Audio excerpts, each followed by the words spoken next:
Donc, on va voir le second épisode du feu de forêt. Et c'est l'été. Donc, c'est une saison propice à la chaleur. Donc, pas de surprise. Et on avait vu aussi quelques-uns des différents jeux que Krishna pouvait faire durant cette saison de l'été. Rappelez-vous, des fois il demandait des taxes à Srimati Radharani, aux gopis, des fois il jouait au Mhm. roi, des fois il faisait eh bien, des batailles de toutes sortes. Et aujourd'hui, je voudrais commencer cette session rapidement avec les différents jeux que j'ai pas pu énoncer la semaine dernière. Donc, nous sommes dans la forêt de Vrindavan et plus précisément dans la forêt de Bandiravan où se situe un arbre banyan gigantesque. Et c'est pas pour rien que Krishna va aller dans cette forêt, parce que cet arbre banyan gigantesque qui s'appelle Bandira, d'où le nom de la forêt, eh bien, il est très large et donc il permet d'avoir avec son feuillage un terrain à l'abri des rayons du soleil. Et avec ses branches, les gopas peuvent grimper à ses branches et donc avoir aussi différents jeux. Donc, cet après-midi, un démon dénommé Pralambasura avait été envoyé par Kamsa. Pralambasura n'est pas n'importe quel ennemi, puisque dans le 10e chant, au chapitre 2, euh, on avait énoncé beaucoup de démons qui peuplaient la terre et qui pesaient sur elle comme un fardeau. Et Pralambasura, parmi toute la liste des démons, Aristasura, Bakasura, Vatsasura, Putana, etc., eh bien, Pralambasura figurait premier parmi la liste, comme s'il était leur leader. Alors, nos commentateurs du Bhagavatam disent que Pralambasura, parmi tous les démons, était certes le plus redoutable. Et ça tombe bien parce que notre ami Balaram n'avait pas eu l'occasion de démontrer sa force. Et on va voir que c'est Balaram qui va devoir se mesurer à ce démon Pralambasura pour une fois pour toutes prouver sa force devant tout le monde. Il y avait quand même eu l'histoire avec les ânes. Avec Denukasura, effectivement, mais Denukasura, bon, il figurait pas parmi le premier de la liste. C'est C'était l'apéro, quoi. un démon puissant, mangeur d'hommes, vil, mais c'était pas encore le top du top. Ici, on va monter en gamme. Alors, on nous dit, lorsque les Gopas, donc c'est le chapitre, on est toujours au chapitre 18, lorsque les Gopas jouaient à différents jeux, ce matin-là, parfois ils organisaient des jeux pour se tirer les uns les autres à travers une corde. Est-ce que ça vous dit quelque chose, Interville? Parce que Oui, oui. ouais, Avec la vachette, ouais. voilà. Donc, Interville, c'est un peu les jeux d'Interville. Il y a différents Ouais. jeux et il y a des équipes qui se forment. Donc, parfois, on avait vu Interville. Je suis désolé, hein, mais c'est ma référence. On fait avec ce qu'on a. Eh bien, il y avait une corde et il y avait deux équipes qui essayaient de se tirer avec cette corde pour faire tomber les uns et les autres dans de l'eau, dans une piscine d'eau juste en dessous d'eux. Et donc, là, c'est ce que font les Gopas. Euh, Parce qu'à Bandiravan, il y a, avec les branches de cet arbre banyan, eh bien, la rivière Yamuna juste à son côté. Et puisque l'arbre banyan s'étend sur des kilomètres à la ronde, eh bien, ces branches font office de pont d'une berge à l'autre de la Yamuna. Et sur ce pont-là, eh bien, les Gopas aiment parfois se tirer à la corde et se faire tomber dans le courant de l'eau. Donc, vraiment, Interville, je pense que le fondateur de ce jeu a dû lire le livre de Krishna, ou qu'il était, il devait être peut-être, voilà, lecteur de sanskrit dans sa vie passée. En tout cas, il a été inspiré. Comme quoi, on retrouve tout à la source dans les divertissements de Krishna. Tout n'est qu'une pâle comparaison en ce monde. Et donc, il y avait d'autres jeux. Parfois, on se tirait les cheveux, parfois, on faisait de la lutte. J'ai moi-même assisté à des combats de lutte à Vrindavan. En particulier, il y a à Vrindavan, donc quand je parle de Vrindavan, je parle des 12 forêts, hein. Je parle de l'ensemble des 12 forêts, pas de la forêt de Vrindavan. Mais il y a une ville qui s'appelle Dig, D-E-E-G. Cette ville de Dig, c'est la capitale en Inde de la lutte. Et donc, on peut, si on y va, assister eh bien, à des tournois de lutte. Et j'avais assisté à ça. Et donc, euh, c'est dans la localité de Bandiravan, là où eh bien, Krishna aimait faire de la lutte. Donc, 5000 ans plus tard, eh bien, les arts martiaux qu'avait initié Krishna en ce lieu perdurent. C'est fantastique. Bandiravan, si vous voulez, parmi les 12 forêts, c'est la forêt de la lutte. C'est la forêt où on montre ses muscles. Et donc, pendant que tous faisaient ces jeux, qui est arrivé? Notre ami Pralambasura, envoyé par Kamsa. Et donc, Krishna, étant omniscient, voit arriver notre mécréant et tente de penser à un plan qui pourrait en même temps eh bien, liquider le danger, mais amuser, euh, on va dire, ses amis sans discontinuer eh bien, le festival de la journée. C'est un peu comme quand vous avez un intrus dans la soirée et que vous essayez eh bien, de le sortir calmement sans que tout le monde eh bien, s'interrompt pendant qu'ils discutent, etc. Je ne sais pas si ça vous est déjà arrivé, mais imaginez que vous organisez le jour de votre anniversaire ou le jour de votre mariage et il y a un invité imprévu qui cause des soucis, qui n'est pas content. Il y a le service de sécurité qui tente de l'emmener discrètement, voilà, sur le côté, sans que toutes les festivités s'interrompent. C'est ce que Krishna pense à faire. Et donc, il a un plan. Et le plan de Krishna, c'est que on va organiser un jeu. Et ce jeu, j'ai le nom en sanskrit. Euh, Est-ce que vous voulez connaître le nom du jeu en sanskrit? Est-ce Ouais, que... ouais. Ok. Alors, j'espère que vous avez vos stylos parce que c'est un nom qui est tellement dur que moi, j'ai du mal à le prononcer.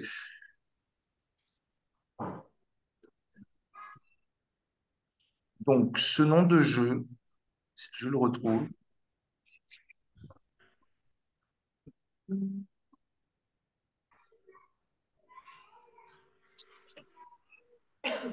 Alors, désolé.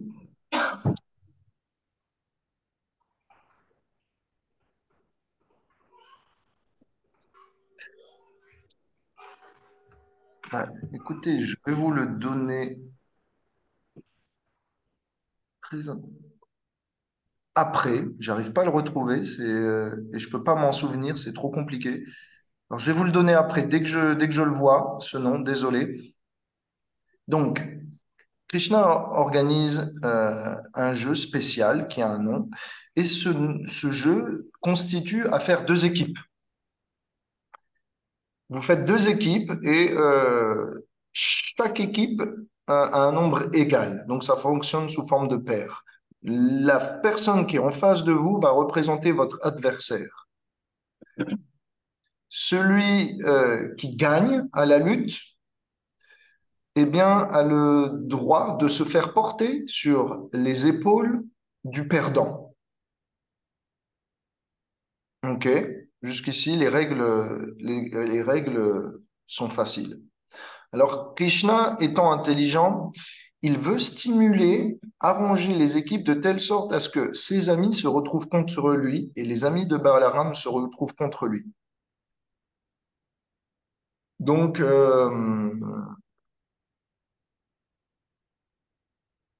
C'est un peu ce qui s'est passé dans la guerre de Kurukshetra. Je ne sais pas si vous vous rappelez, mais en face de Krishna, il y avait aussi de ses amis. Est-ce que vous pouvez me rappeler un des amis que Krishna a dû combattre? Drona, ouais. Drona, parfait. Bhishma. Donc, c'est un Bhishma. peu une réédition de la guerre de Kurukshetra où Krishna doit affronter de nouveau ses dévots.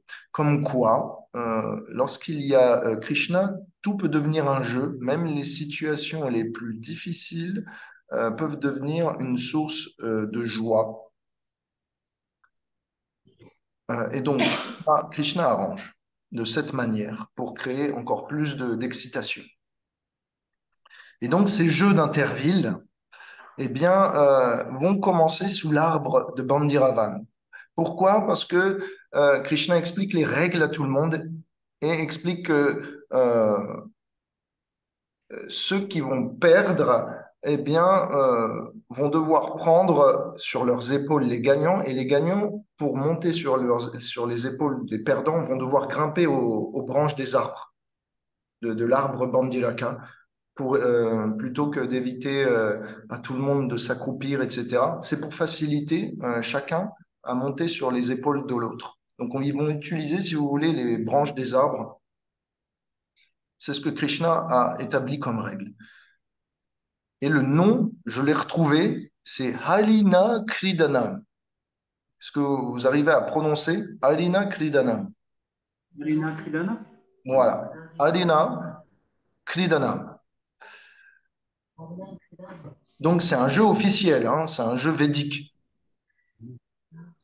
Donc, moi, quand je lis ça, je me dis, imaginez-vous euh, que votre patron, parce que Krishna est quand même le patron de tous, il est l'ami, mais il est aussi le patron. Imaginez que votre patron organise des jeux pendant que vous travaillez. C'est ce qui se passe, parce que les pâtres sont en train de garder les vaches. Et pendant qu'ils gardent les vaches, ils font des jeux. Est-ce que vous avez déjà rêvé d'un travail où votre employeur vous demande de jouer avec lui? Est-ce que vous avez déjà trouvé un travail où votre patron prétend euh, que vous êtes indispensable à sa vie, alors c'est lui qui manage toute la société? Est-ce que vous avez trouvé déjà un employeur qui accepte de se faire défaire ou battre par ses employés? Non. Eh ben, avec Krishna, on a un patron, un employeur, un maître qui accepte de vous encourager, qui accepte de vous servir et qui accepte d'être dépendant de vous. Donc, quand on travaille avec Krishna, quand on sert Krishna, il y a relaxation, stimulation, appréciation, il y a tout ça. Tout ce qu'on n'a pas ou qu'on a difficilement dans ce monde quand on travaille. Alors, c'est vrai qu'on a un concept, on va dire, un petit peu différent dans ce monde de la nature de la position de serviteur. Généralement, quand on est employé, ça veut dire un petit peu, entre parenthèses, homme à tout faire, esclave ou salarié ou dépendant. Euh, ou, on va dire, si vous avez un bon patron, ça veut dire coopératif. Mais dans tous les cas, pourquoi tout le monde veut se retrouver à essayer de contrôler autour de lui? C'est parce qu'on a une mauvaise expérience de la nature de serviteur. Dans le monde spirituel, il n'y a pas de maître faillible. Votre maître est tout à fait apte à vous satisfaire, même dans une position de serviteur. Et en fait, la position de serviteur est tellement enviable au monde spirituel que Krishna la désire lui-même. Ça, c'est fou. Euh, je me demande si je devrais faire un petit aparté pour parler de Chaitanya Mahaprabhu, Oui, parce que oui. on devrait parler de temps en temps de Chaitanya Mahaprabhu, et je ne le fais pas. Alors aujourd'hui, on va avoir un aparté spécial Chaitanya Mahaprabhu, et je vais vous raconter l'histoire de Imlital, parce que c'est là que ça commence. Alors, est-ce que vous savez où est Imlital à Vrindavan? Ça vous dit quelque chose? Ok, on va rapidement faire un partage d'écran et je vais sur Google Maps vous montrer la localisation d'Imlital.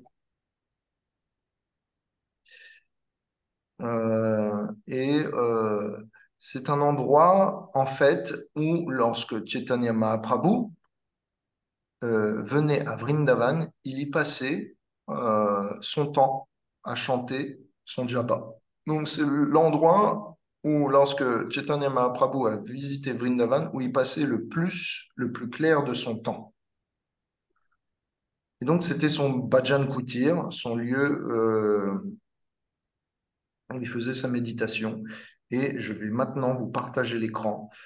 C'est juste à côté du temple de Kalia, ou c'est sur la route qui longe l'arbre de Kalia, l'arbre Kadamba, d'où a sauté Krishna.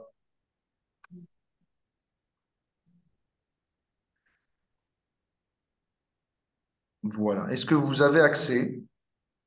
Oui. Oui, hein.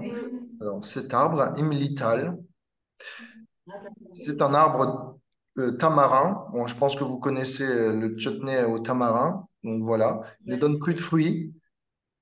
Mais cet arbre est dit daté du temps de Krishna. Et on va essayer d'en trouver des,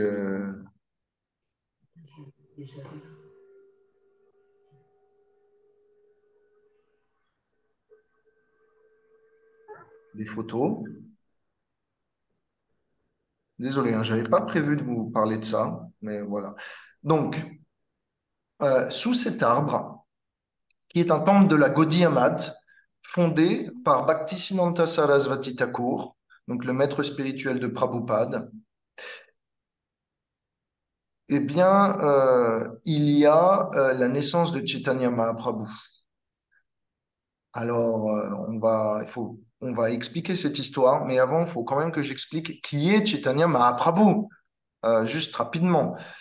C'est dit dans les Shastras, dans le Srimad Bhagavatam, Krishnavanam Disha Krishnam Sangopangasta Parashadam Yagrer Sankirtana Priya Yajanti Sumedasa, que Krishna, dans l'âge de Kali, dans cet âge de fer, eh bien, il apparaîtra avec une couleur de peau dorée et il instituera à travers le monde le chant des saints noms de Krishna, en fait, le chant de ses saints noms. Et donc, cette personne, qui est-elle? Qui est cette forme de Krishna apparue dans l'âge de Kali pour partager eh bien, le Mahamantra ou les noms de Krishna? C'est Chaitanya Mahaprabhu. Quand il est né, il avait toutes les marques propres aux avatars, c'est-à-dire les différentes marques sur les mains et sur les pieds, pouvant signifier sa divinité. Il avait le teint doré comme de l'or en fusion. Et puis, c'est grâce à lui que on a pu découvrir à travers le monde, et à cette époque, surtout en Inde, eh bien, le chant des saints noms. Donc, c'est Krishna, apparu il y a 500 ans. Il avait été prédit dans le Srimad Bhagavatam bien avant son arrivée. Donc, voilà. Jusque-là, pas de problème. Krishna vient pour chanter ses saints noms, pour nous donner l'exemple, pour nous montrer ce qu'il faut faire pour l'atteindre. D'accord? Maintenant, Chaitanya Mahaprabhu, il est venu pour des raisons spécifiques. Ça, ce que je vous ai donné, le chant des saints noms, le Yuga Dharma, Harinam, Sankirtan, Hare Krishna Mahamantra, ça, c'est tout des raisons externes. Mais il y a des raisons plus subtiles et plus confidentielles que je veux vous partager. Et pour que vous les compreniez, on va devoir regarder cette photo qu'il y a sur l'écran, sur votre écran, et se replonger il y a 5000 ans. Il y a deux types de rassadance. Il y a une rassadance de l'automne et une rassadance du printemps. Dans l'une des rassadances, c'est Krishna qui part, et dans l'autre, c'est Radharani qui part. Chacun trouve une raison de quitter l'autre pendant un moment. C'est ce qu'on appelle, si vous voulez, la fierté transcendantale, que notre moitié va tout faire pour nous retrouver. Ou c'est ce qu'on appelle la colère transcendantale, que l'objet de notre amour n'a pas fait le nécessaire pour nous choyer. Donc, on montre sa désapprobation. Et on attend de lui eh bien, des excuses.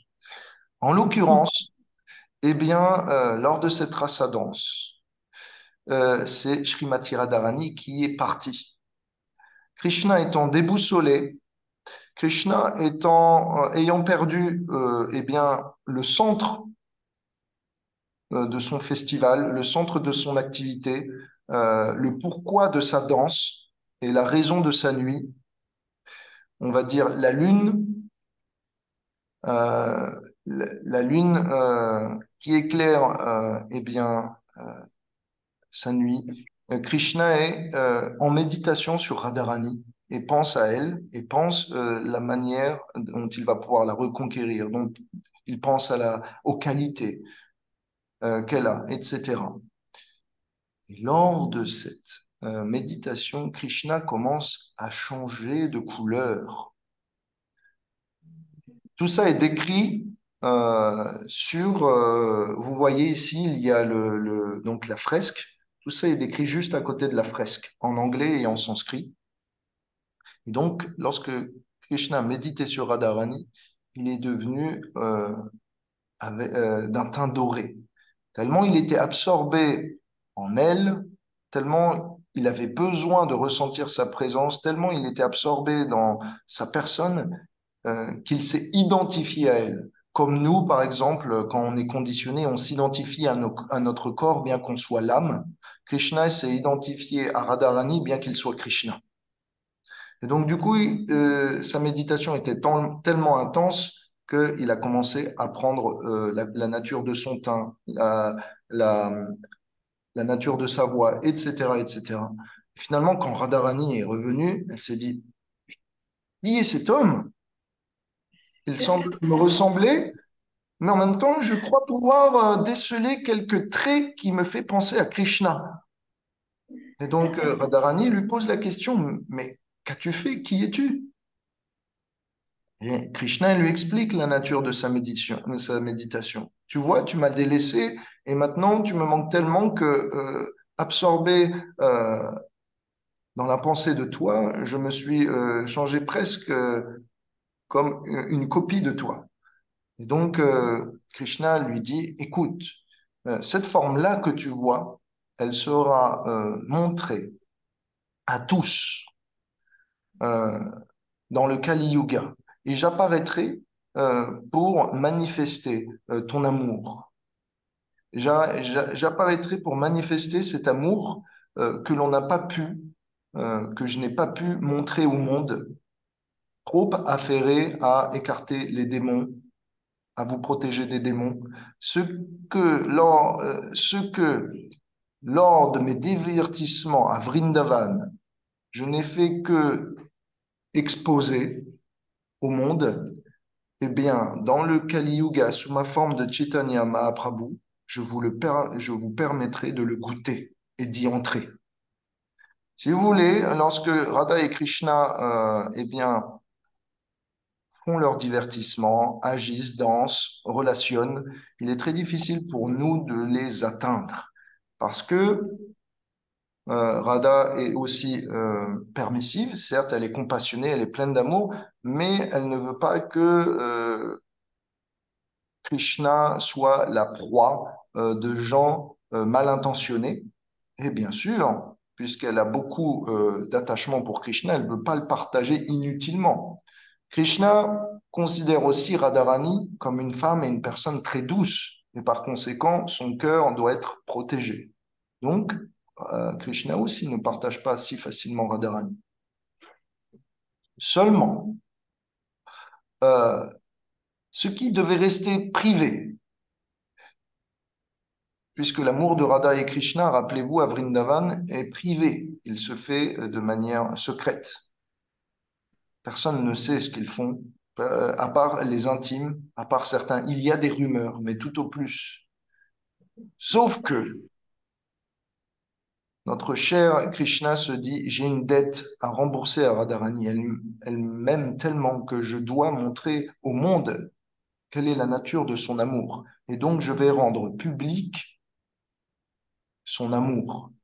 Cet amour qui me gagne, cet amour qui me lie au mortier de Mère Yashoda, cet amour qui me fait accepter les flèches de Bhishma sur le champ de Kurukshetra comme des fleurs, cet amour qui fait que je peux laver les pieds de mes serviteurs, cet amour qui fait que en face de mes amis, les gopas, les pâtres, j'accepte d'être battu à la lutte, je vais le donner et le partager au monde entier.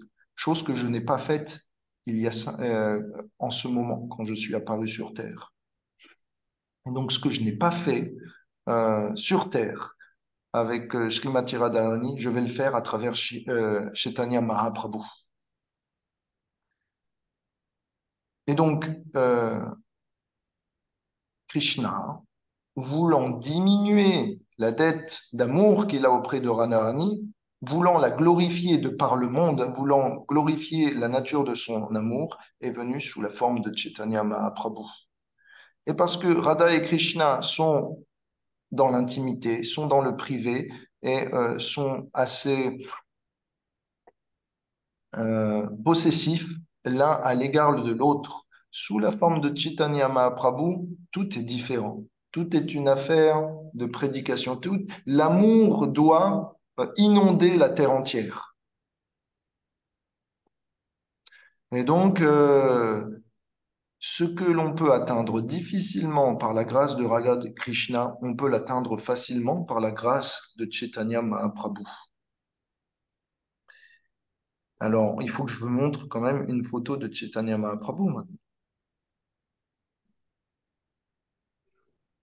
Donc, on va voir.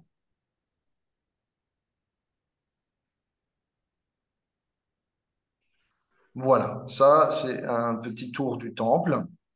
Donc ça raconte tous les divertissements de Chaitanya Mahaprabhu, comment Krishna s'est transformé avec ce teint doré. Et puis, on va voir s'il fait bien un 360, euh, la Murti de Chaitanya Mahaprabhu qui est là, à son Bhajan Kutir, là où il chantait les saints noms de Krishna. Donc ça, c'est l'arbre où Radha et Krishna se sont réunis après s'être séparés dans la danse rasa. Et là, vous voyez au fond Chaitanya Mahaprabhu. Donc, je vais stopper là la vidéo. Et donc, je vais aussi... jusqu'ici, tout va bien ou pas? Oui, oui. Jusqu'ici, tout va bien. Ça va? Pas de problème pour vous? C'est en matière de philosophie, c'est ce qu'il y a sûrement de plus compliqué. Alors, je vous en voudrais pas si pour vous, il y a parfois des difficultés à comprendre tous ces aspects-là. Mais sachez que ce que Krishna a oublié de donner, lorsqu'il est apparu, il va le donner sous la forme de Chaitanya Mahaprabhu. Ce que Krishna voulait garder précieusement, c'est-à-dire l'amour secret qu'il avait pour Radharani, il va le montrer naturellement bien, à tout le monde, publiquement, parce qu'il n'y a aucune barrière cette fois-ci. Maintenant, comment expliquer la question, c'est pourquoi Chaitanya Mahaprabhu ou Krishna a changé d'humeur et peut donner l'amour de sa bien-aimée à tout le monde. Pourquoi est-il si compassionné? Eh bien, pour répondre à cette question, je vais devoir vous narrer une conversation. qu'il y a eu lieu entre Krishna et Radharani. Krishna demande à Radharani, dis-moi, je n'arrive pas à savoir ce que c'est d'être un serviteur. Moi, je suis celui qui reçoit l'amour. Je peux être le serviteur de mes serviteurs, mais en aucun cas je peux être le serviteur de moi-même. Et donc, ce que vous connaissez, moi, je ne peux pas le connaître. Et donc, je peux être tout sauf un dévot de moi. Je peux être le maître, je peux créer l'infini, je peux prendre n'importe quelle forme, mais je peux pas être le serviteur de moi-même. Alors, Srimati Radharani dit, tu veux savoir ce que c'est d'être ton serviteur? Et Krishna dit, oui, s'il te plaît, raconte-moi. Radharani médite et, incapable de parler, la gorge étant nouée, les larmes coulant, elle n'est pas capable d'exprimer ce que c'est d'être un serviteur. Alors, Krishna, voyant la scène, se dit, hmm, ma chère Srimati Radharani, si tu ne peux pas m'exprimer ce que c'est d'être un serviteur, est-ce que au moins tu peux exprimer ce que c'est d'être aimé par moi?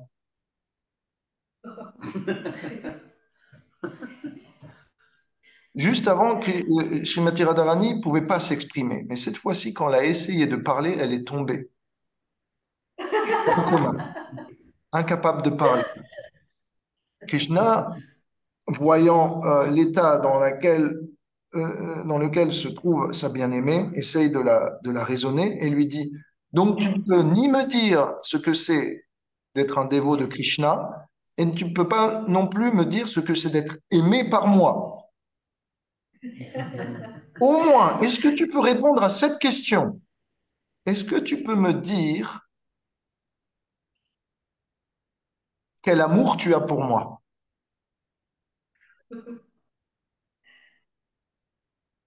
Même chose, Radharani essaye de s'exprimer, la gorge est nouée, les mots lui manquent, et finalement, elle vient à tomber aussi à la renverse. Krishna, de nouveau, essaye de la ressaisir.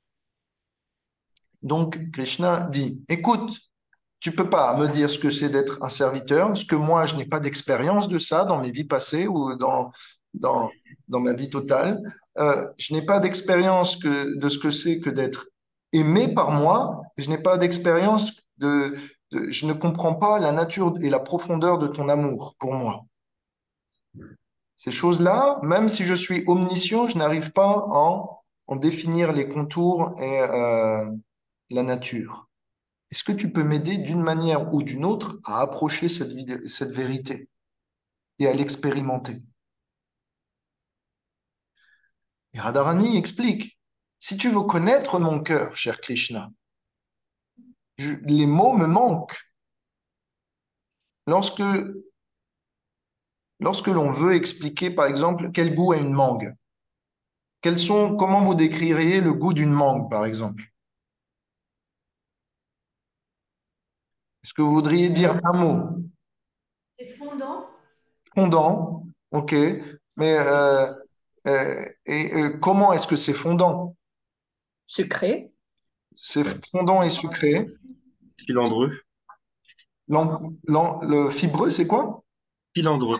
Filandreux. Ah, oui, c'est vrai. Ça dépend. Filandreux, fondant, sucré. Est-ce que c'est tout? Jaune. Tendre. Jaune. C'est doux. Un peu Jaune, acide aussi. un peu acide, C'est doux. doux, Grave. Fruité. fruité, fruité, Parfumé. parfumé. Ok, maintenant on se stoppe là. Est-ce que tous ces mots mis ensemble qui définissent véritablement la mangue, est-ce que ça en définit parfaitement hmm, Non, ça peut définir d'autres l'intégralité? Bah choses. non. Non, on est d'accord, on n'a pas le goût dans la bouche. On peut comprendre, mais on n'a pas encore le goût dans la bouche. Et de la même nature, si on veut comprendre la nature de l'amour de Srimati Radharani, eh bien, Krishna peut pas simplement se satisfaire de mots. Et donc, il doit venir expérimenter ça en tant qu'une personne. Et donc, Srimati Radharani lui dit, les mots ne suffisent pas, je vais devoir te donner mes sentiments et je vais les placer Viens à dans... côté de moi le faire si tu veux. Et donc, Krishna accepte. Ça, c'est possible. Ça, c'est possible. Je peux descendre en ce monde, être imbibé de tes sentiments et pouvoir les vivre et les expérimenter et comprendre leur nature et leur profondeur. Mais Radharani dit, le problème, mon cher Krishna, c'est que tu n'as aucune idée de l'expérience dans laquelle tu te lances.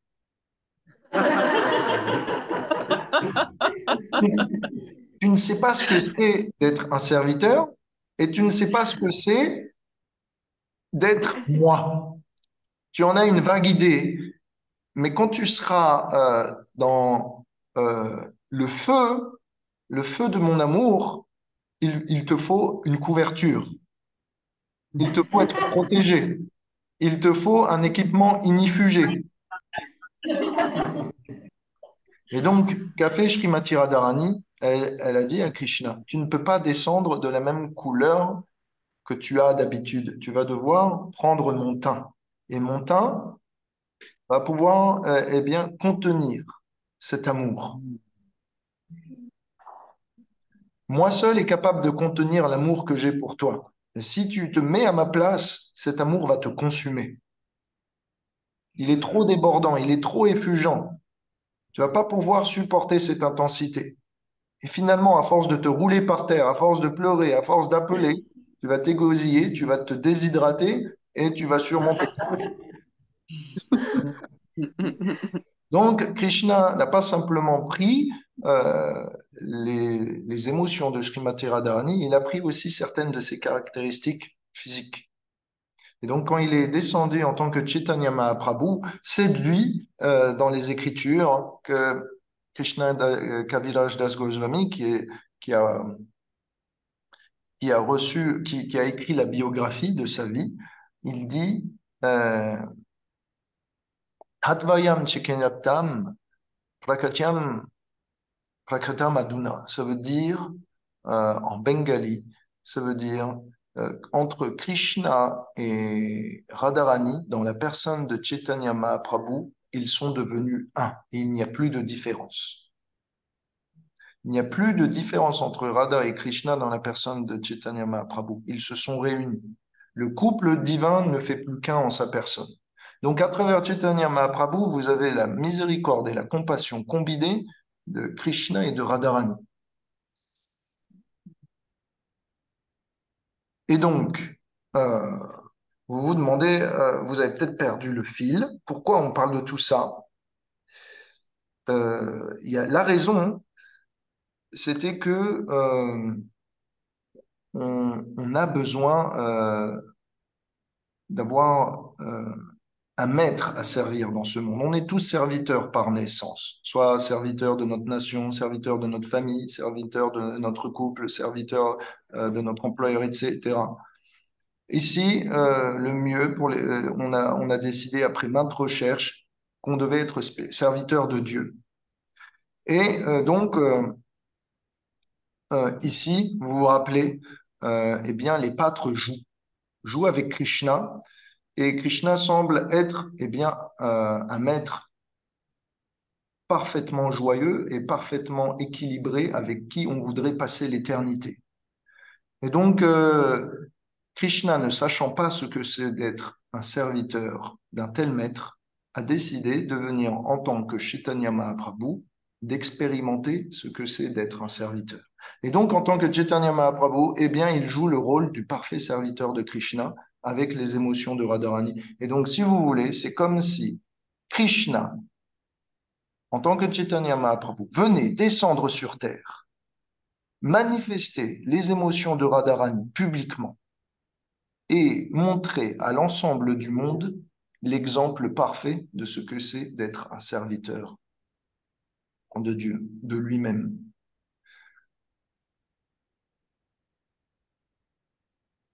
Et donc, voilà, c'est ce qui se passe à Imlital. Et donc, aujourd'hui, dans cet aparté, eh bien, si on veut être serviteur de Krishna, on peut prendre exemple de Chaitanya Mahaprabhu, puisque c'est lui qui nous montre comment Radharani, la perfection de l'amour de Krishna, eh bien, se manifeste. En plus, dans un âge contemporain, parce que c'est seulement il y a 500 ans. Krishna Lila, les activités de Krishna, c'était il y a 5000 ans. Donc, Krishna est notre maître, il est infaillible, il est la personne à qui on peut servir dans la bonne humeur. Et notre exemple à suivre pour le servir, eh bien, c'est Chaitanya Mahaprabhu, Srimati Radharani, qui s'est réincarné, si vous voulez, il y a 500 ans. Est-ce que ça va pour vous? Mhm. Ok, c'est pas trop? Non. Ok, est-ce que c'est pas assez? Oui. Ok, je continue. Ouais. Donc, nos amis, rappelez-vous, jouent. Et donc, dans ce jeu, on nous dit, dans le verset 23 du chapitre 18, euh, l'équipe de Krishna vient à perdre et Balaram remporte. Et donc, finalement, Krishna doit porter son ami Shridam, Bhadrasena doit porter Vrishabha, Pralamba doit porter Balaram. Et oui, effectivement, pourquoi Pralamba doit porter Balaram? Parce que notre ami Pralambasura pensait que Balaram était différent de Krishna. Il n'était pas aussi puissant.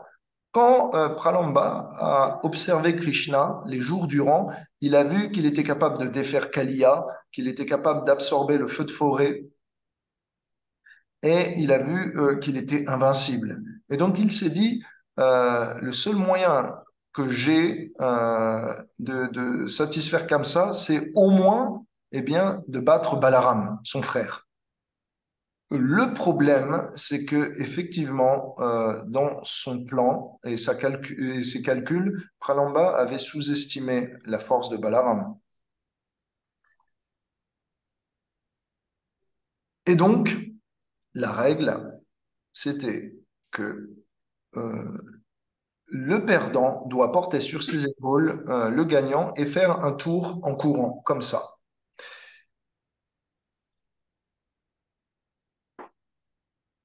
Alors on nous dit, dans le verset 26, alors qu'il portait le démon, Pralambasura, alors qu'il portait ainsi Balaram, le Seigneur est devenu manifestement très lourd.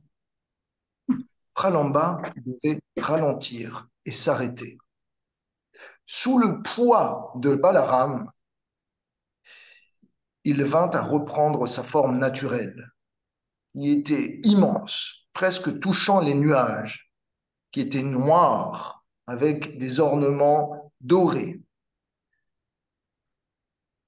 Il était habillé avec un dhoti doré, avec des crocs acérés. Effectivement, quand Pralambasura a essayé d'emmener Balaram au loin, celui-ci a commencé à réfléchir. On nous décrit.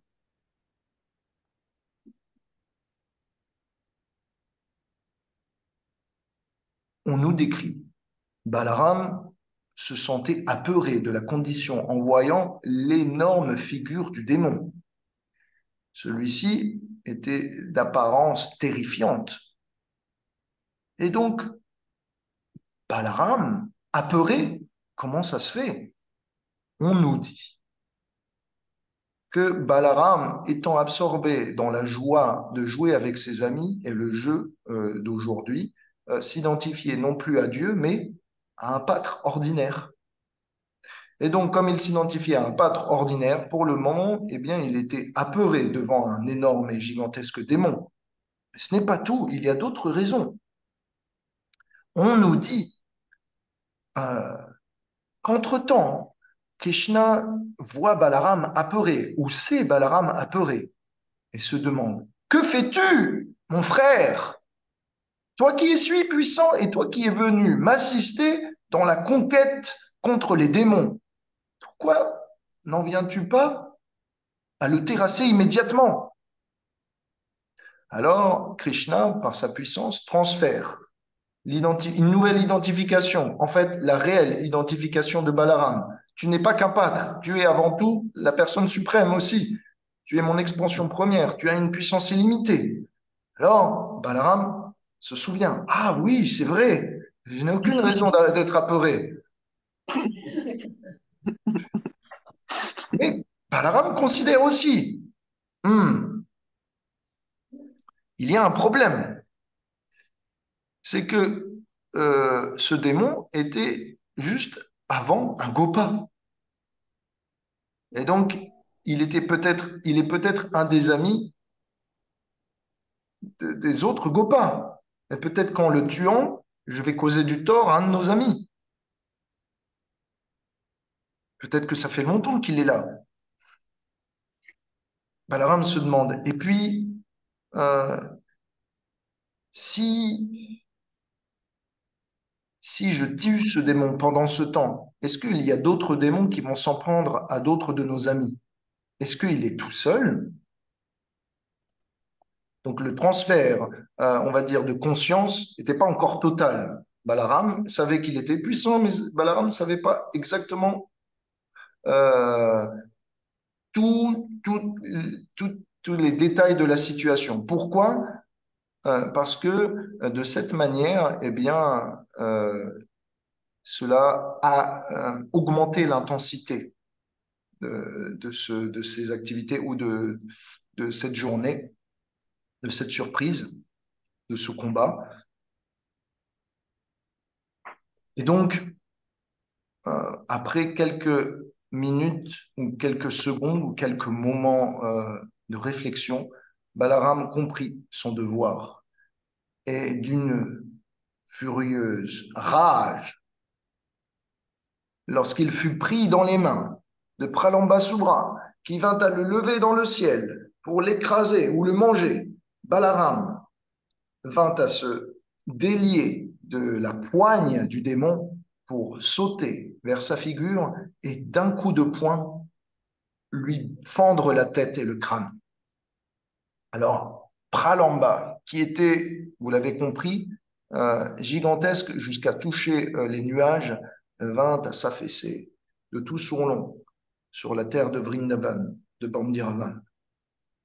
Alors, euh, on entendit un vacarme assourdissant.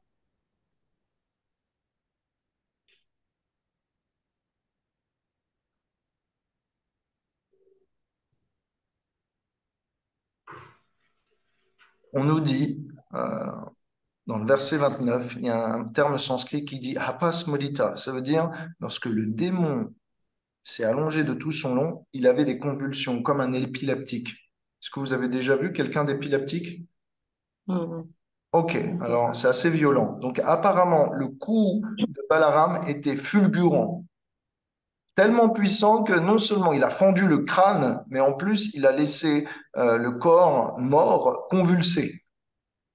Donc Balaram n'a pas, on va dire, laissé à Pralamba Sura le temps de s'échauffer. Ça a été immédiat. Et c'est un peu la façon qu'a Balaram de combattre. C'est que en un claquement de doigts, la personne, l'ennemi, est vaincu. Donc, c'est pas comme Krishna qui fait monter un petit peu la sauce et bouillir le lait pour que les gens, si vous voulez, attendent le résultat.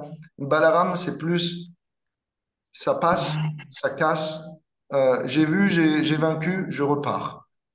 C'est pas la même méthode de combat, c'est pas la même philosophie.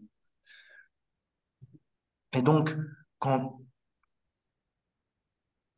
quand ils ont vu cet être hideux vomir du sang par tous les pores de sa peau, avec le son assourdissant comme une montagne qui se fracassait, les pâtres ont accouru vers Balaram en disant: Excellent, excellent, Sadhu, Sadhu,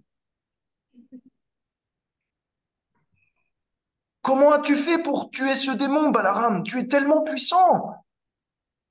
Et Balaram répond, on nous dit: j'ai simplement tué ce démon grâce à la miséricorde de Krishna. J'ai rien fait de moi-même. C'est simplement Krishna qui est l'auteur de ma puissance. C'est lui à l'origine de ma puissance. Et donc, forcément, les pâtres ont apprécié encore plus l'humilité de Balaram et ont chanté ses gloires, encore et encore. Petit aparté, dans le groupe de pâtres, la semaine dernière, j'avais dit qu'il y avait des devas qui s'étaient incrustés pour participer au jeu. Ces devas auraient pu intervenir pour protéger Balaram. Le problème, c'est que Pralambasura était tellement fort que même les demi-dieux tels Brahma, Shiva, Indra, Garuda n'avaient aucune chance contre lui. Il ne pouvait en sorte qu'être spectateur. Alors, quand Balaram vint à arrêter le carnage que faisait Pralambasura dans les trois mondes, tous ces devas qui étaient déguisés en pâtres virent dans leur cœur un soulagement. Et on lança des fleurs depuis le ciel, des pétales de fleurs depuis le ciel pour glorifier et signifier la victoire de Balaram.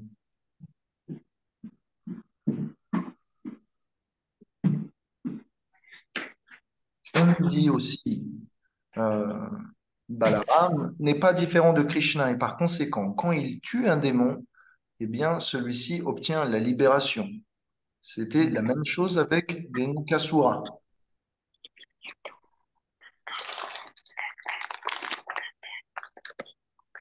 Maintenant, on a fini le chapitre 18 et on va passer au chapitre 19. Alors, est-ce que vous avez eu le temps de le lire? Oui. Pas mal du tout. Ok. Bon, alors on peut y aller. Donc, c'est juste la continuation. Donc, une fois que Pralambasura est mort, c'est arrivé dans la matinée. Les garçons ont continué à s'amuser. Pendant ce temps, que faisaient les vaches? Elles étaient en train de errer au large. Donc, on est en droit de se dire, ok, le patron, Krishna, Balaram, les patrons qui sont on va dire, les meneurs, les leaders du groupe des pâtres, s'amusent bien. Mais normalement, un patron, c'est aussi censé veiller à la bonne tenue des activités. Donc, que font Krishna et Balaram? Comment ça se fait que ils ont failli à leur devoir de pâtre? Comment ça se fait qu'ils sont faillibles alors qu'on venait juste de dire avant que, ils étaient censés être les maîtres infaillibles? Là, en l'occurrence, c'est encore une fois un plan de Krishna pour stimuler l'amour de ses dévots dans une situation de désespoir, de peur, de tension. Et donc, notre cher Krishna fait toujours en sorte que les tribulations de nos vies et les épreuves par lesquelles on passe soient pour nous, un moment d'abandon pour lui et un moment de réunion dans la détresse. Maintenant, je vous pose une question aussi. Il y a une question. Comment ça se fait que les vaches sont parties loin de Krishna pour manger de l'herbe? Ce sont des dévots, non? Ils sont censés rester près de Krishna.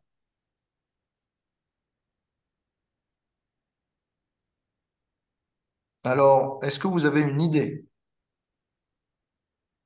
Comment ça se fait que les dévots de Vrindavan, quelle que soit la forme qu'ils ont, quelle que soit la forme de la vache qu'ils ont, comment ça se fait qu'ils vont loin de Krishna, alors que le but de l'existence, c'est d'aller proche de lui? Est-ce que vous avez une idée?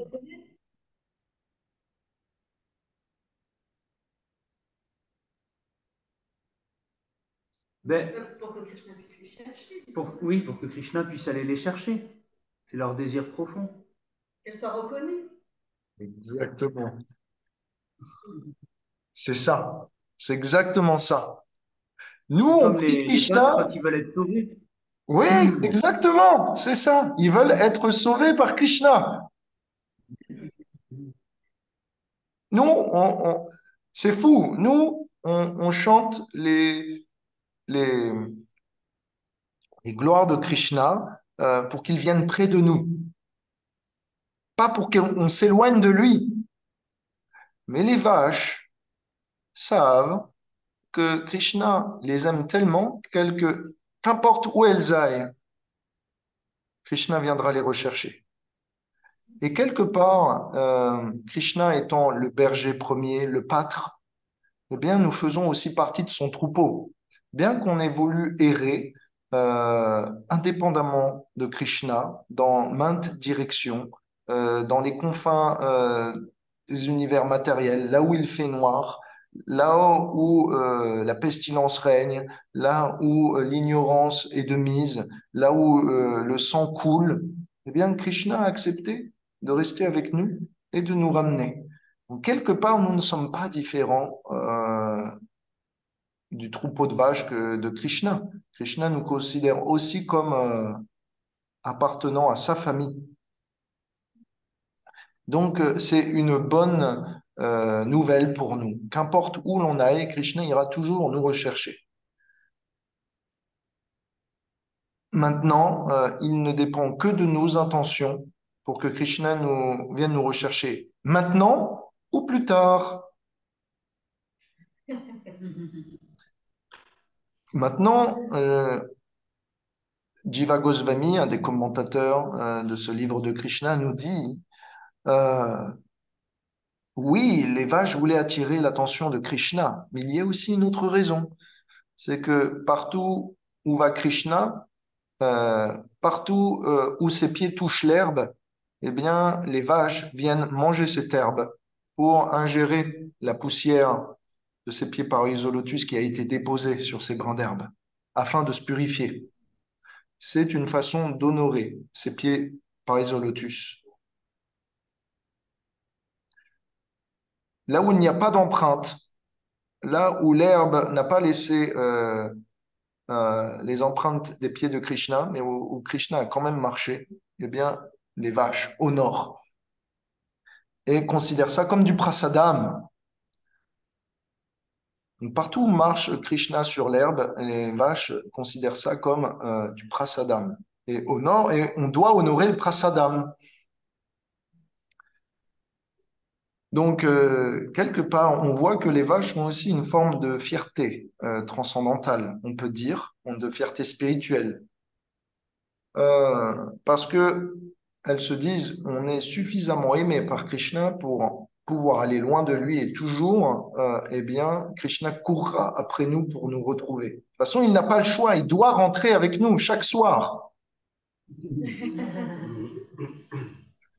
Donc nous, on va dire, nous en tant que troupeau de Krishna, si on doit se considérer comme des vaches, nous, nos soirs sont un peu plus longs. On est parti sûrement un peu plus loin. En ce qui concerne les vaches, Krishna doit les ramener beaucoup plus rapidement.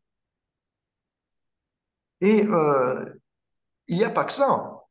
C'est que si on veut un petit peu continuer, eh bien, la différence entre les habitants de Vrindavan et nous, qui peut exister, on peut voir que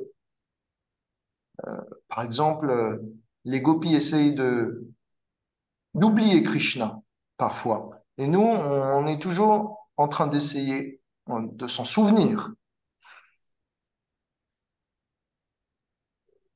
Et puis quand on regarde les difficultés par quoi passent les pâtres, les vaches, les gopis, entre les feux de forêt, entre les démons qui viennent les attaquer, entre la séparation qu'ils doivent vivre, c'est étrange.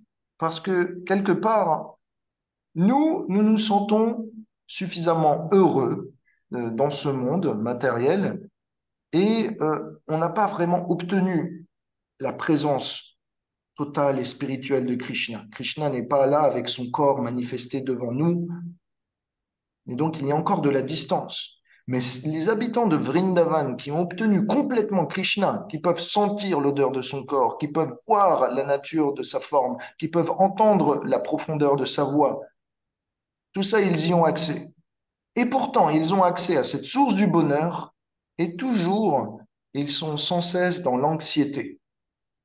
N'est-ce pas étrange? Ceux qui sont proches de la source du bonheur sont dans l'anxiété et ceux qui sont loin dans ce monde matériel de Krishna semblent être heureux.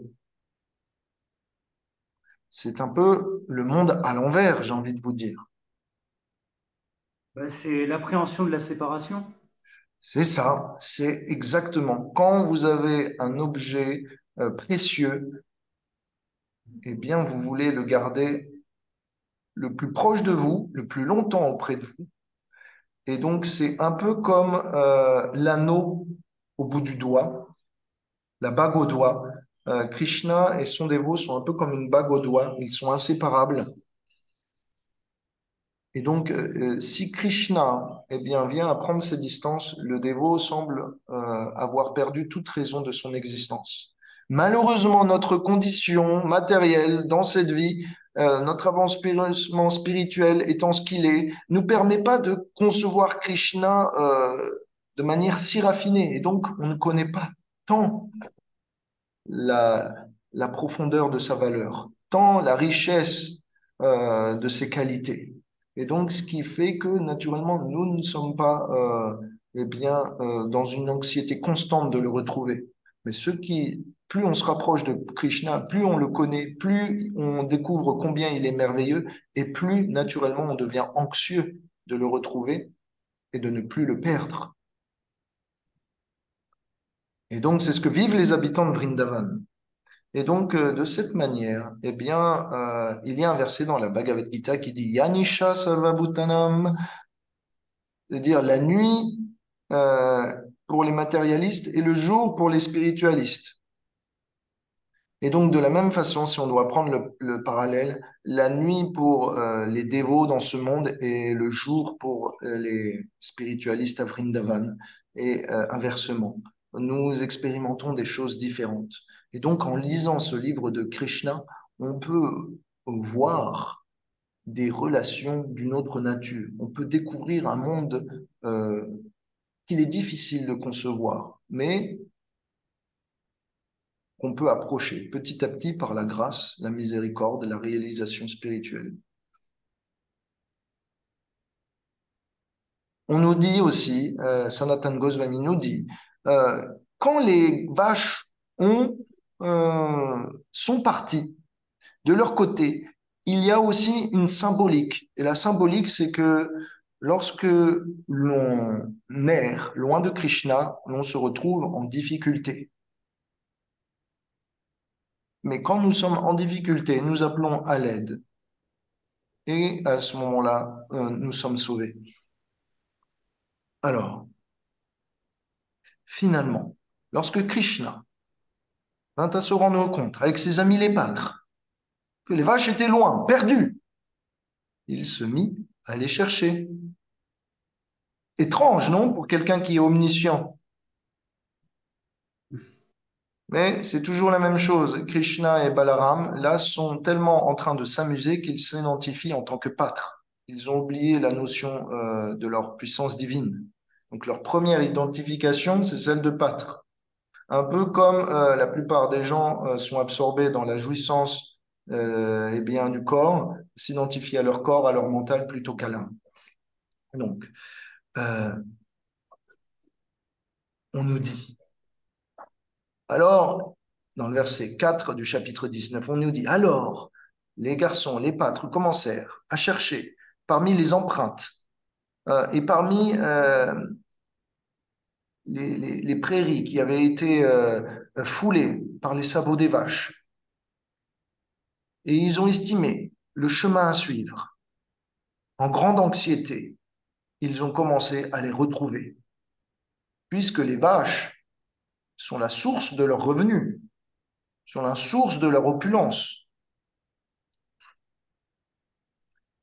Petit aparté.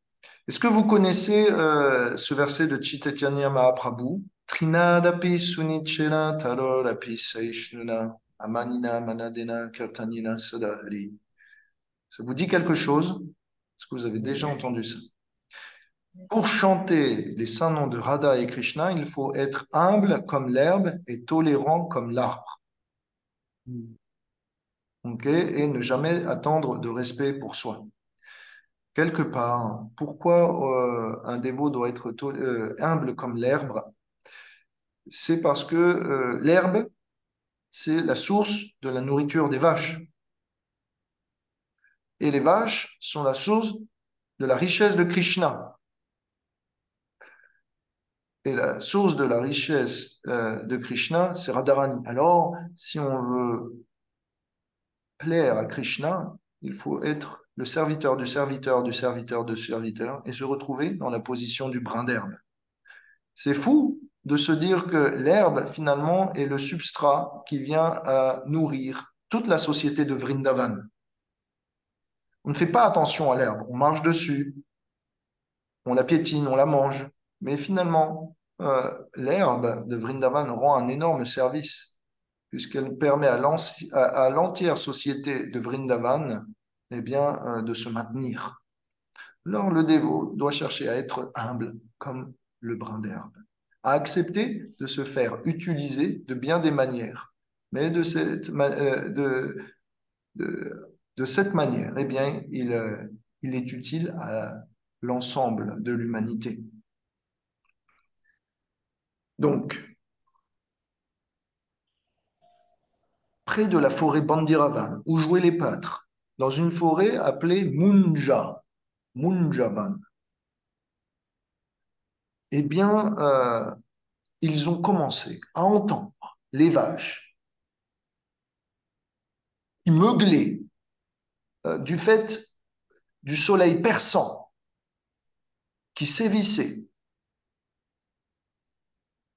et s'approchant petit à petit. Ils ont pu les retrouver. Ces vaches se trouvaient où? Eh bien, dans une forêt de bambou. Le problème du bambou, c'est qu'il apporte peu d'ombre. Et par conséquent, eh bien, le territoire de cette forêt était particulièrement chaud. Il n'y avait pas de feuilles pour diminuer la température et apporter de la fraîcheur. C'était un endroit loin de la Yamuna, et donc il n'y a pas de quoi s'abreuver. Si vous voulez, les vaches étaient livrées à elles-mêmes et en train, eh bien, de se déshydrater totalement.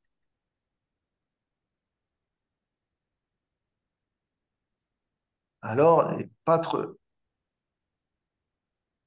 ont commencé à appeler les vaches par leur nom.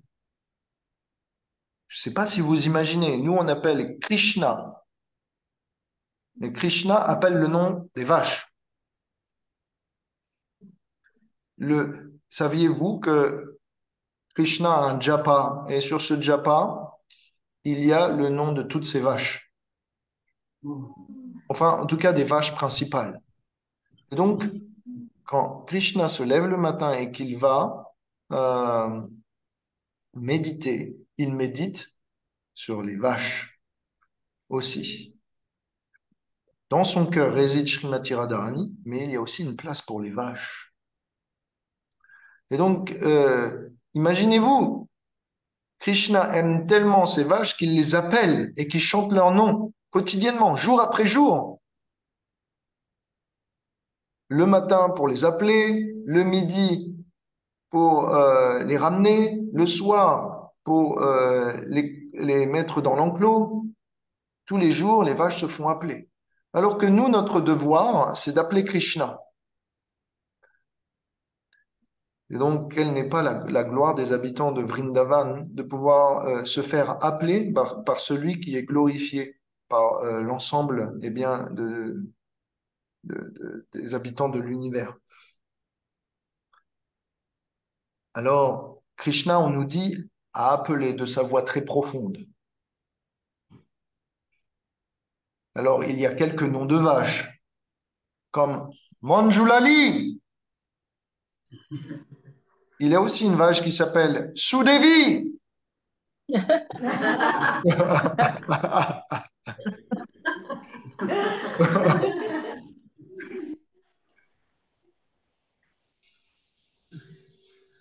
Si vous voulez la liste des noms de vaches, je vous la donnerai. À ce moment-là, lorsqu'ils s'approchèrent des vaches, un feu de forêt vint à se déclarer et la situation devint insoutenable. La chaleur de l'été plus le brasier qui s'intensifiait faisait que les pâtres et les vaches étaient confinés et incapables de trouver une solution, ni d'estimer leurs chances de survie. Oui, en effet, Pralambasura avait un ami. Pralambasura, envoyé par Kamsa, qui venait d'être tué quelques heures auparavant, avait quelques amis avec lui. Et ces amis tentèrent une vengeance.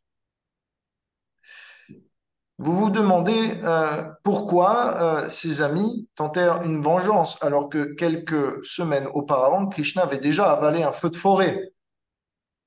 Pourquoi retenter la même chose si Krishna avait déjà contrefait le plan auparavant? Il y avait très peu de chances que ça fonctionne. Il fallait sûrement faire quelque chose d'autre, peut-être une inondation, mais pas un feu de forêt de nouveau.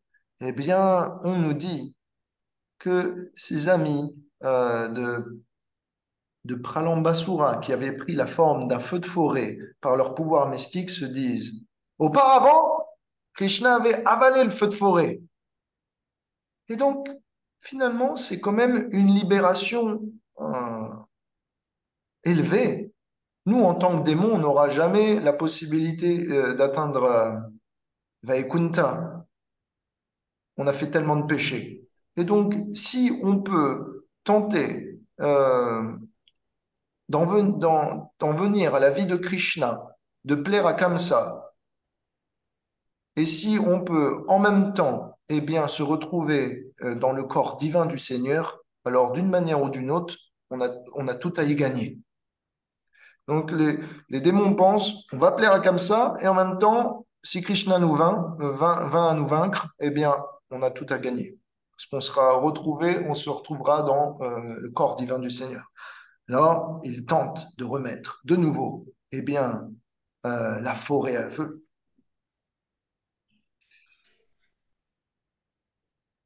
Et donc, dites-vous, cela est arrivé en fin d'après-midi. Donc, tout le monde était fatigué. De nouveau, Krishna abuse de la détresse de ses dévots, de la tolérance de ses dévots. De nouveau, de nouvelles épreuves. Alors, on nous dit, dans le verset 8, tous, les vaches et les pâtres, appelèrent à l'aide de cette manière. Oh Krishna, Krishna, toi qui es si puissant, oh l'âme, vous dont les prouesses ne viennent jamais à faillir, s'il vous plaît, sauvez vos dévots. Nous sommes sur le point d'être brûlés du feu de forêt. Nous prenons refuge auprès de vous.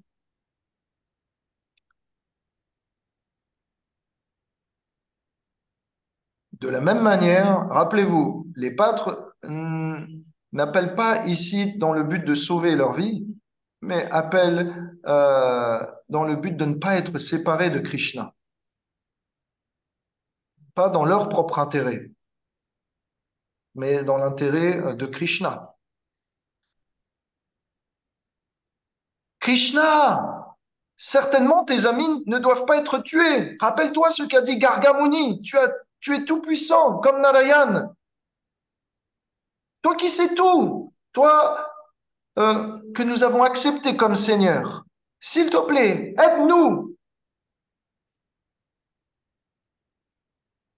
Alors, entendant les plaintes de ses amis, le Seigneur Krishna leur dit, fermez vos yeux et ne soyez plus effrayés. Alors, les acharyas nous disent, c'est pas mentionné dans le livre de Krishna ou dans le Bhagavatam, mais on nous dit que certains ont répondu, mais si on ferme les yeux, on va se faire brûler. À quoi ça sert? Tu rigoles, tu nous fais une farce, ce n'est pas le moment. Alors, un autre répond, non, aujourd'hui, il va utiliser un autre moyen inhabituel pour nous sauver. Savez-vous que Krishna sait tout à propos des pouvoirs des mantras, qu'il peut contrôler le poison et le feu? Regardez comment il a purifié le lac du poison de Kaliya. Il peut bien purifier la forêt de ce feu. Mais pour qu'un mantra reste puissant, il doit rester secret. Et donc, par conséquent, il veut que la méthode reste secrète. On doit se fermer les yeux. Il ne veut sûrement pas qu'on voie quelle forme de mudra il va faire, quelle incantation il va prononcer pour eh bien, éteindre ce feu. Vous savez, dans les mantras védiques, on utilise aussi des mouvements.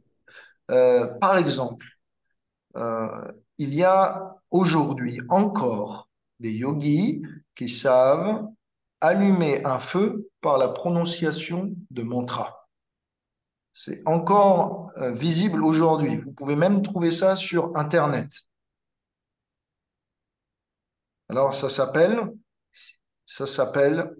peux, ça s'appelle le mantra Arani. Alors, sur YouTube, vous pouvez trouver des gens qui allument euh, eh bien, le feu par les mantras.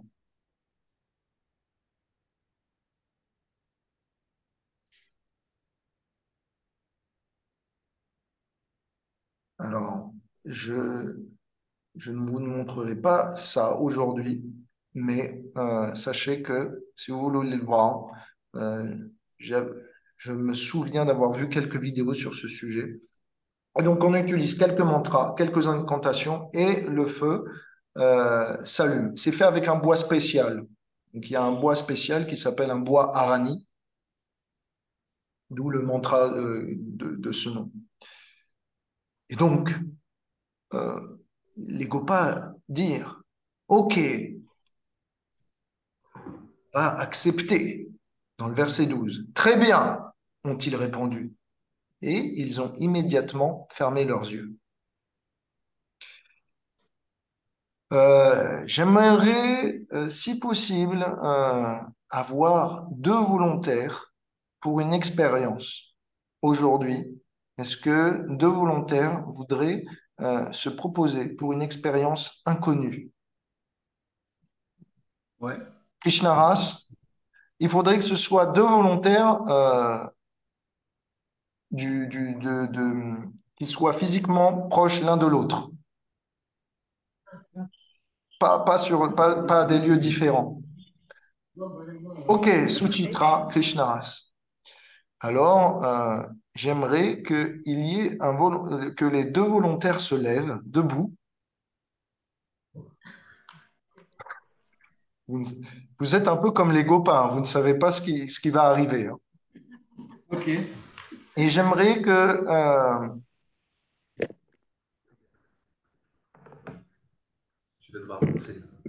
voilà, j'aimerais que Krishnaras se tienne en face de Suchitra et que maintenant, Suchitra fasse 180 degrés. Oh, OK? Voilà, pivoter comme ça. Voilà, dos à lui. J'aimerais que Krishnaras prenne quelques centimètres de plus d'écart, de distance avec Suchitra. Voilà. Euh, Maintenant, j'aimerais que Suchitra regarde devant elle et qu'elle ferme les yeux. Je connais cette idée. Euh, et que maintenant elle fasse confiance à Krishnaras Je et connais ce que jeu. et que et que comme Krishna a demandé de fermer les yeux devant le danger, j'aimerais que Suchitra ferme les yeux et accepte le danger de se laisser tomber en arrière dans les Sachant mains, que j'ai dans les C'est bras la de capuche. Krishnaras. Alors, est-ce que je vais compter jusqu'à 3 et à 3, tu vas te laisser tomber dans les bras de Krishnaras. Un, 2, 3.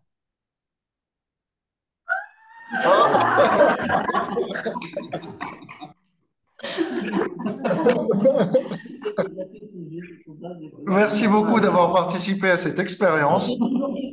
J'aurais dû J'entends filmer plus ta tard. tête. J'aurais dû filmer ta tête. Ça se décomposait. Donc, on n'a pas vu la tête de Suchitra. Donc, voilà. Pourquoi j'ai fait cette expérience? C'est juste pour qu'on ait une idée un petit peu de ce qu'a demandé Krishna au pâtre. Ouais. Basiquement, ils leur ont dit, fermez les yeux, vous ne savez pas ce qui va arriver, vous êtes en danger, votre vie est entre mes mains, mais je vais vous rattraper. Et Je peux donc, raconter une anecdote là-dessus? comment? Je voulais raconter une anecdote dans Vas-y, vas-y. la même veine.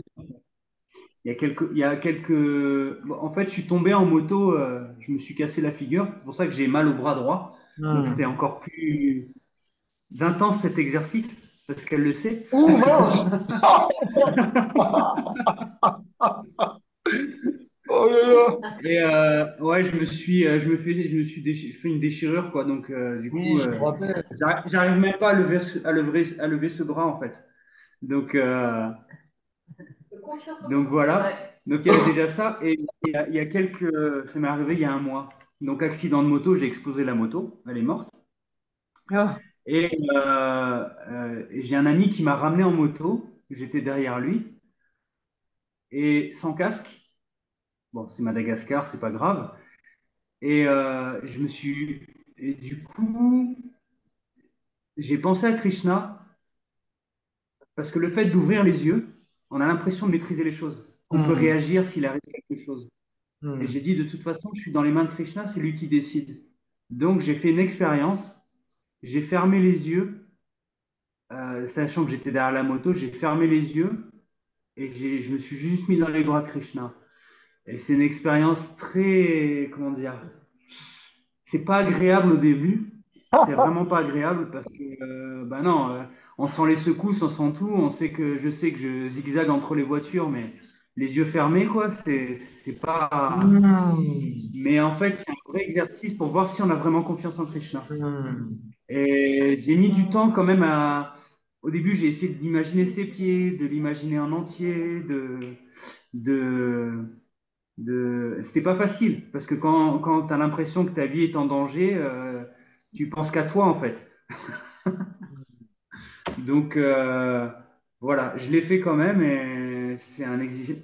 Voilà, je dis pas de mettre sa vie en danger tout le temps en fermant les yeux, mais Hmm. au final, je maîtrisais rien les yeux ouverts non plus. Donc ça, c'était une illusion. Voilà, Merci voilà, beaucoup pour ce témoignage. la petite anecdote. Et je me suis dit, je vais prendre Krishnaras parce qu'il doit sûrement avoir plus de force. Et donc, ça va être plus facile pour lui de Non, pas rattraper. aujourd'hui. Et j'avais oublié que je pensais pas qu'encore tu avais des douleurs au bras et je pensais que c'était pas si grave que ça. Donc, pardonne-moi. Euh, Non, non, non, tout et va t'as pris le bien. risque, hein, quand même. Tu aurais pu me dire. Et Eric, Ok. je me mets dans les bras de Krishna aussi.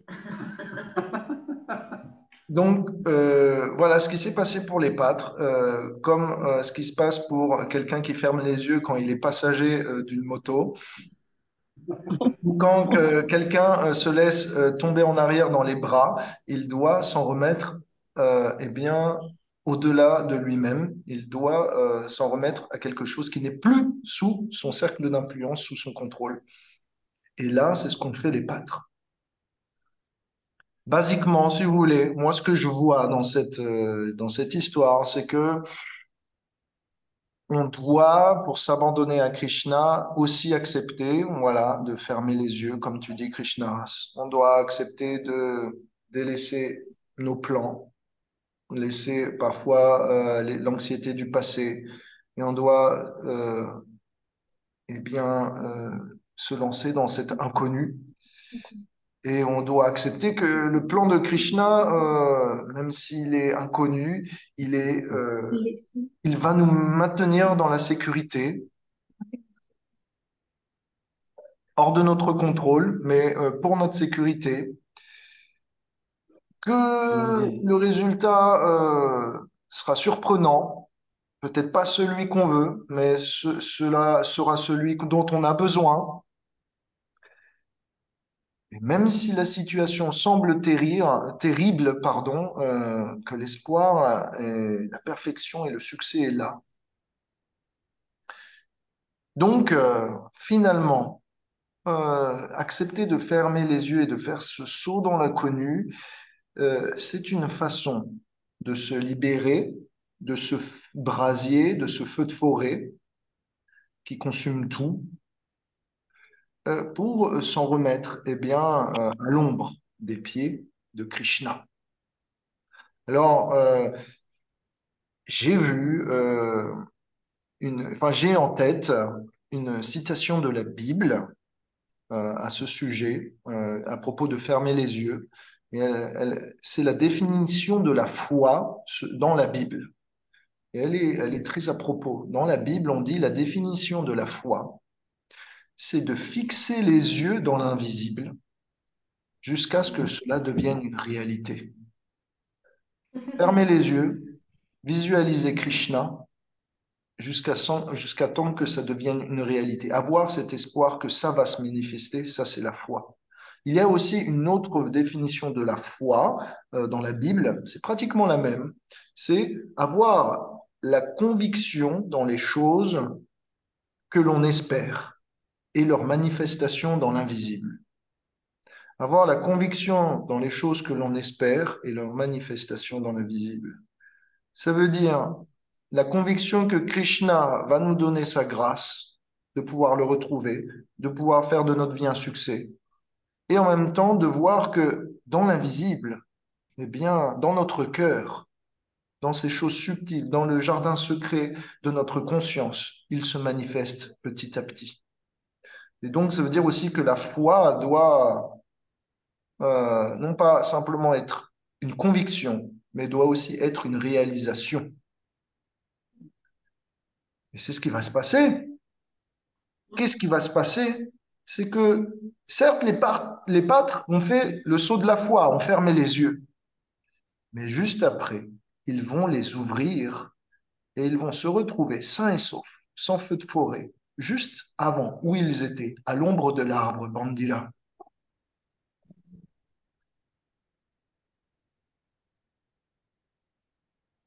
Donc, on nous dit dans le verset 13, les pâtres étaient impressionnés de se trouver là, juste où ils étaient avant ce terrible feu, et d'avoir été ramenés à leur lieu. Alors, quand les pâtres ont vu cela, ils se sont posés des questions sur la nature de Krishna et de sa puissance. Et finalement, à force de consultation, on conclut qu'il était un demi-dieu. Les garçons pensèrent, puisque Krishna fait des choses que les humains ne peuvent pas faire, il doit être un déva. Mais puisque nous sommes les amis de Krishna, nous sommes sûrement aussi des devas. C'est ce que les pâtres pensent. Nous sommes pareils que Krishna. Nous sommes de la même famille. Donc en fait, on est tous des devas. On est tous invincibles et capables de puissance incroyable. C'est juste qu'on ne le sait pas. D'ailleurs, on a battu Krishna à la lutte. Donc on est capable de le faire, tout ça. C'est juste qu'on ne sait pas le moyen. Krishna, lui, sait. Donc comment on peut être amis et être différents en même temps? C'est pas possible. On vient du même village, on est né pratiquement dans la même famille, on s'habille de la même façon, on a les mêmes devoirs, on fait les mêmes jeux, et parfois on bat Krishna, donc forcément on est même peut-être un peu plus que Krishna. C'est ce que les pâtres pensent.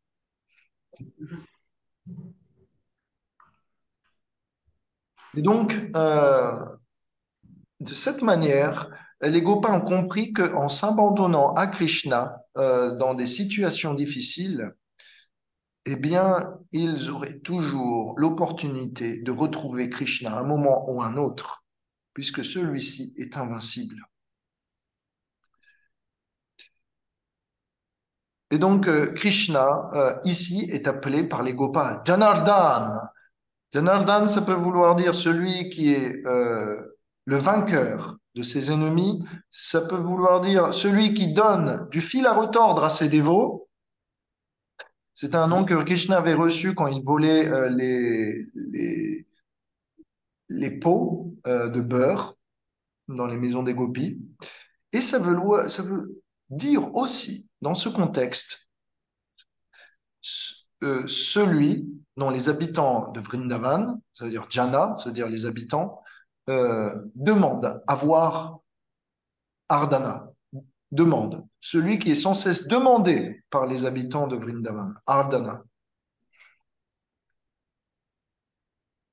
Maintenant, les pâtres reviennent de leur journée au crépuscule, avec de nombreuses histoires à raconter. Et donc, qui attend au retour les pâtres? Qui? Comment? Je n'entends pas. Les mères. Yashoda. Les mères. Les mères, oui, totalement. Mais en l'occurrence, si vous avez lu le chapitre 19, aujourd'hui, on ne va pas parler de mère Yashoda. Krishna a grandi. Les copines. Les gopis. Radharani. Radharani, exactement. Et donc, sachez que progressivement, Krishna grandit. D'accord? Et donc, progressivement, eh bien, le centre de l'histoire va changer. Au départ, le centre de l'histoire avec Krishna, c'était Yashoda. Ici, nous sommes avec les pâtres, Balaram. Progressivement, maintenant, nous allons entrer dans la période amoureuse de Krishna. Et donc, le centre eh bien, d'attention va être celui des gopis. Et donc, on va monter en intensité, comme ça, graduellement.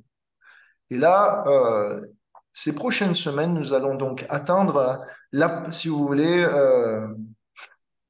eh bien, le summum de l'amour et de la dévotion. Parce qu'on va découvrir les prières de Radharani pour Krishna. Bientôt, c'est pour bientôt.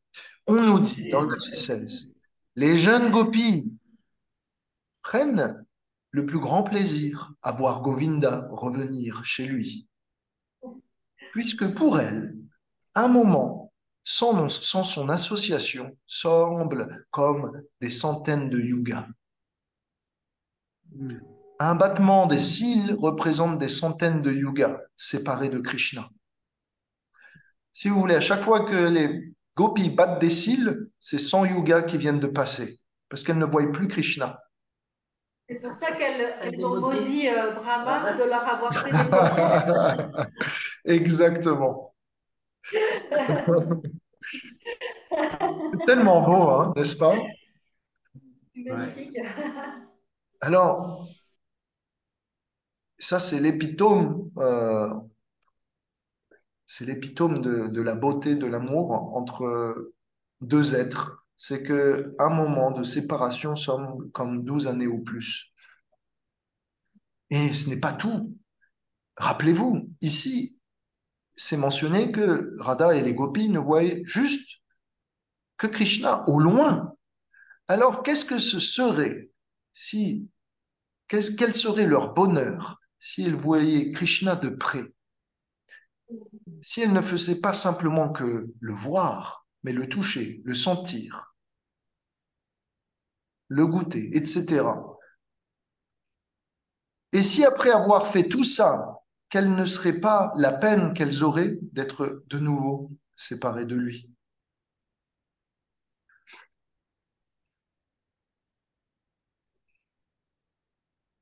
Alors, euh, la semaine prochaine, nous allons voir la saison de l'automne. Donc la semaine prochaine va être pour introduire la saison des amours. L'automne va être décrit comme une saison particulière pour euh, établir l'atmosphère profuse pour intimer une interaction entre Krishna et les gopis. Et après cela, dans le chapitre 21, on va commencer à parler de ces relations-là. Donc la semaine prochaine va être un chapitre poétique. On va décrire la beauté de Vrindavan, des saisons, etc. Pour cette semaine, on a décrit les pâtres, on a décrit les vaches, on a décrit juste un tout petit peu les gopis. Mais je crois que ça suffit. Comme ça, on commence le chapitre 20 et je vous demande de le lire pour la semaine prochaine. On ne fera pas plus parce qu'il y a beaucoup de choses à dire, c'est très poétique et donc il y a beaucoup de belles choses à décrire, etc. Et mes chers amis, on a fini 5 minutes en avance, mais si vous avez des questions, je vous prie, des commentaires, vous avez le temps pour une fois.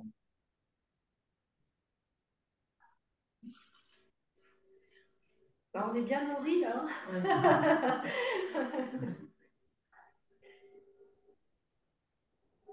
Oui, j'essaye je suis pas le mieux placé, mais j'essaye de faire de mon mieux. Alors, si au moins, voilà, vous pouvez accepter mon offrande avec le sourire comme vous le faites, eh bien, continuez, s'il vous plaît. Ça me donne beaucoup d'énergie.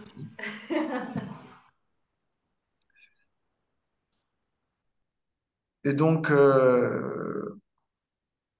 oui, je pense que je vais m'arrêter là. Et donc, mes chers amis, je joins les mains pour prier ensemble avec vous que Krishna soit attiré par le chant de nos saints noms. Puisse Chaitanya Mahaprabhu, lui aussi, se révéler à nous. Et puisses-tu, Seigneur Gauranga, s'il te plaît, nous montrer la perfection de la dévotion de Srimati Radharani. Fais que cela soit public dans notre cœur et fais que les mystères de l'amour de Radharani soient révélés en nous. Mais pas seulement, Krishna. Fais qu'un jour tu nous appelles. Fais qu'un jour tu viennes aussi nous voir. S'il te plaît, mon Seigneur, fais le chemin vers nous comme nous tâchons de le faire vers toi. Si vous êtes d'accord avec cette prière, vous pouvez lever les mains et dire Hare Krishna!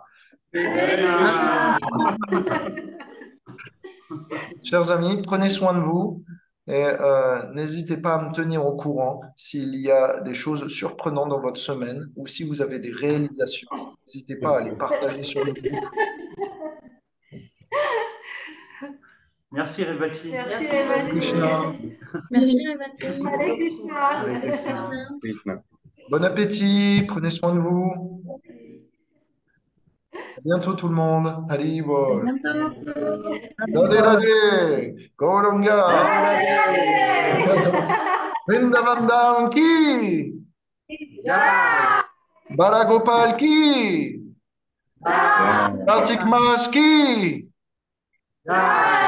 Baramadadar ki, Mandiravan ki, la défaite de Pralambasura ki,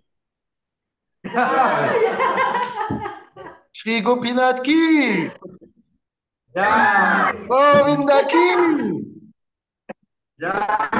Madan Mohan ki, Jai. Jai. Yashoda Dulal ki, Jai. Nitai Nitai Gaur Premanande. Haribol. Eh ben,